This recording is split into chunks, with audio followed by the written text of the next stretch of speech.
Congress in our state addressing both of those issues today. Our big story coverage begins with 7 Action News reporter Amira David live in Flint, where lawmakers got a look at the work that still needs to be done. Amira?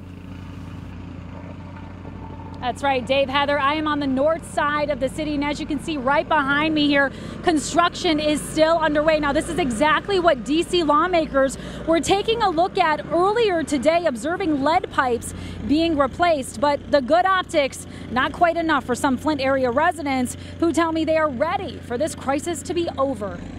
You have your families here and you want to be safe where you live, and you can't even do something as simple as drink water out of a faucet. 4 years on, and a crippling water crisis remains.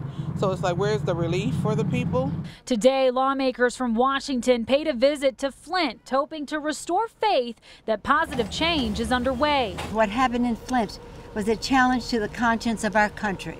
House Minority Leader Nancy Pelosi, along with Rep. Dan Kildee of Flint and nearly a dozen other lawmakers, toured a neighborhood where lead pipes were being replaced. To date, 6,724 pipes have been changed out, but 7,000 more still need repair, many blaming the state for what they call a slow recovery. The state bears most of the brunt of what hasn't or has happened. Our governor, shame on him. But a new report says the federal government also deserves some blame. The EPA's Office of Inspector General criticizing the agency's delayed reaction, saying an emergency order to help with the crisis didn't come until 11 months after an EPA official first reported.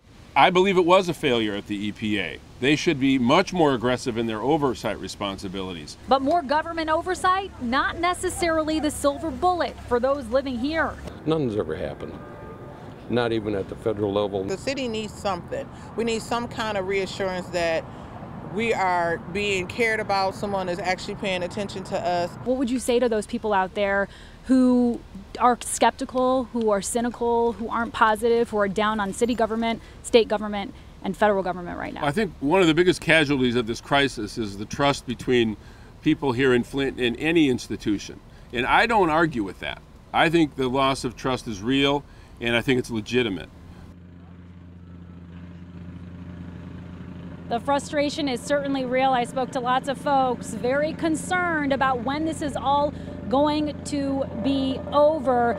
But the reality is, it's going to take some time. Lawmakers couldn't give an exact time frame of when this crisis will be resolved. We're going to, of course, track all the developments for you from now live in Flint. Amira David, 7 Action News. At least the work is going on, as we see right behind you, Amira. Thank you.